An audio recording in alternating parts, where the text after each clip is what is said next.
Jogos de plataforma são uma boa ideia de jogo principalmente para quem está começando. E a base de um jogo de plataforma 2D é a movimentação e o pulo do personagem. Então nesse primeiro vídeo de tutoriais eu vou mostrar para vocês como criar um simples mas também eficiente e super útil Player Controller. Bora lá para o vídeo. Primeiro criamos um novo projeto 2D na Unity. E começamos a montar a nossa cena de demonstração. Adicionamos um sprite para representar o chão do nosso jogo. Adicionamos mais alguns sprites para nossas plataformas. Criamos mais um sprite para ser o nosso jogador, alteramos um pouco as dimensões e a cor. Se dermos um play no nosso jogo agora, não acontece nada, isso porque basicamente tudo o que fizemos foi adicionar imagens na cena. Quando criamos um jogo, estamos basicamente criando um mundo totalmente novo.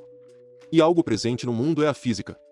Ou seja, precisamos adicionar física ao nosso jogo, e para fazermos isso existem dois componentes importantes na Unity. Primeiro, os chamados colliders ou colisores. E segundo, os rigid bodies ou traduzindo, corpo rígido. O colisor, como o próprio nome diz, é responsável pelo cálculo das colisões. E o rigid body habilita e calcula forças físicas que atuam sobre o objeto, como por exemplo a gravidade. Adicionamos esses componentes ao nosso objeto do player. Se dermos o play no nosso jogo novamente, podemos observar o nosso jogador caindo. Isso acontece porque agora ele recebe influência da força da gravidade, graças ao rigid body que adicionamos. Porém, ele continua atravessando o chão. Isso acontece porque temos que adicionar colisores para todos os objetos que queremos que colidam.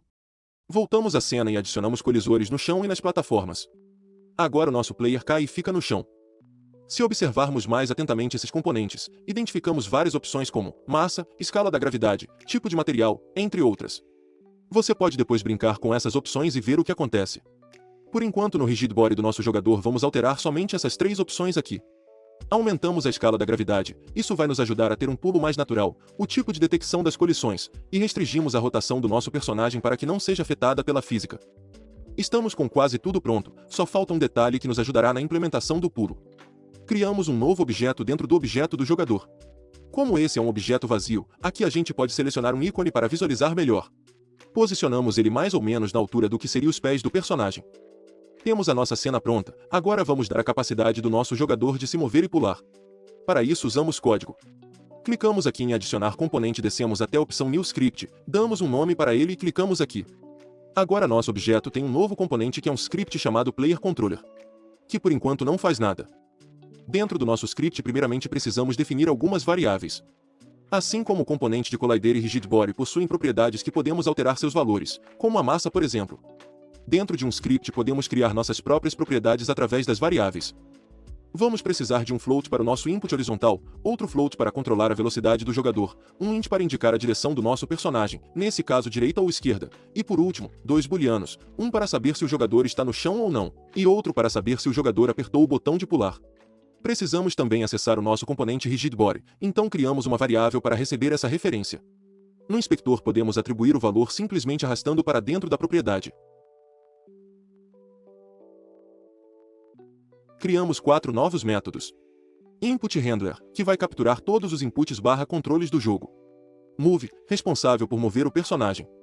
Flip, responsável por virar o nosso personagem na direção correta. E Jump, para fazer nosso jogador pular. No método Input Handler atribuímos à nossa variável horizontal o valor dessa função. Isso retorna o valor de -1, 0 ou 1, dependendo da direção em que estamos nos movimentando.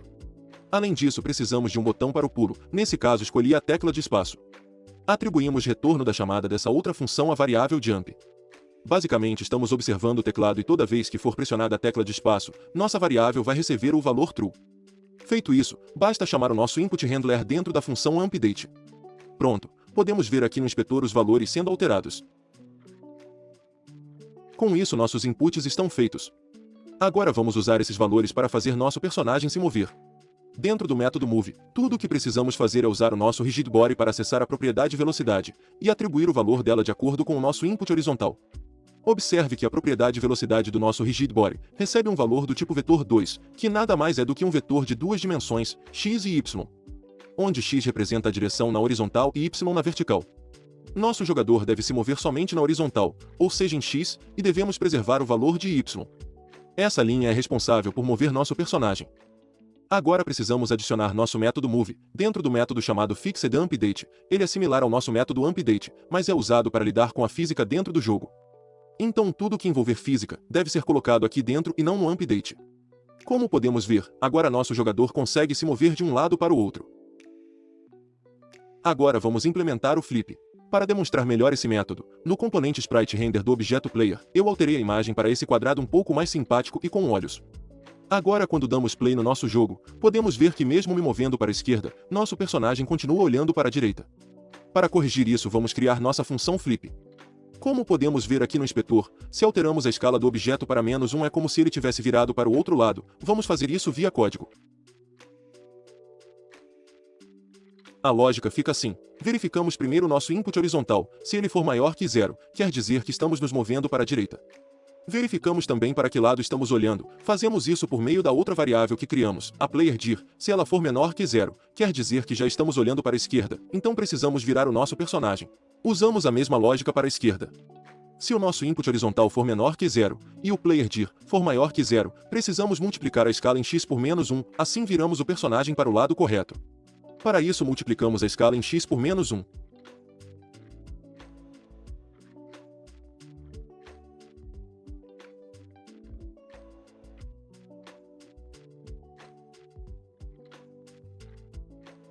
Para o pulo usaremos novamente a física. Dentro do método jump, por meio do nosso rigidBody, acessamos mais uma vez a propriedade velocidade, e dessa vez precisamos alterar o valor da vertical, ou seja, o valor em y. De volta à nossa cena, damos o play, e aí está, agora podemos pular. O problema é que podemos pular a qualquer momento, e não é isso que queremos. O jogador só deve ser capaz de pular quando estiver no chão. Precisamos de algum modo verificar se ele está no chão, e só assim ele pode pular. Para isso usaremos aquele objeto que criamos no começo do vídeo. Precisamos acessar esse objeto dentro do nosso script, mais precisamente precisamos saber a posição dele, então criamos uma variável do tipo transformer. No inspetor arrastamos esse objeto até a propriedade que criamos. Além disso vamos adicionar mais algumas variáveis. Um float e um layer mass.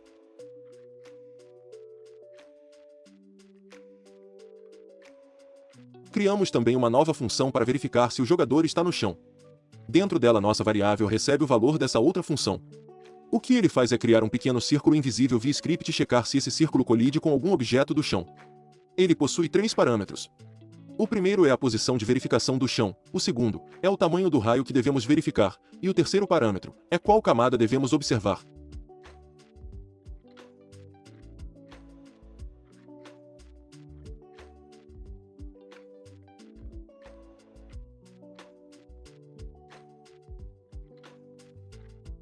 Agora para pular, além de verificarmos se o botão de pular foi pressionado, também devemos verificar se o jogador está no chão. De volta a Unity, criamos uma nova layer para o chão. Depois selecionamos os objetos do chão e as plataformas, e alteramos o layer para o que acabamos de criar. No objeto do player, no nosso script, selecionamos o layer mass para ground. Se apertarmos o play agora conseguimos nos mover e pular corretamente.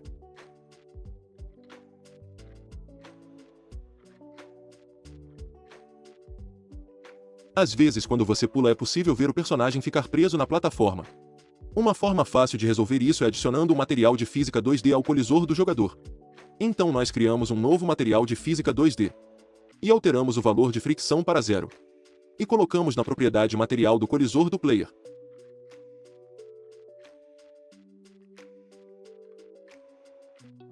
Um bônus para quem chegou até aqui. Vou mostrar para vocês como criar plataformas unidirecionais, ou mais conhecidas como plataformas one-way. São plataformas que bloqueiam o jogador apenas de um lado. Muito comum nesse tipo de jogo. Primeiro duplicamos essa plataforma aqui e alteramos a cor dela para ficar mais fácil de identificar. Agora precisamos usar um outro componente chamado efector 2D. E no Collider marcamos essa opção para que o efetor funcione. E é isso, simples assim. Agora nosso player consegue meio que atravessar o chão e pular nele. Então é isso pessoal. Coloque a mão na massa e use esse tutorial para começar a fazer o seu próprio jogo de plataforma 2D. Espero que tenham gostado do vídeo. Por favor, deixa o like e compartilha. Também comenta aí o que acharam. Até o próximo vídeo. Tchau!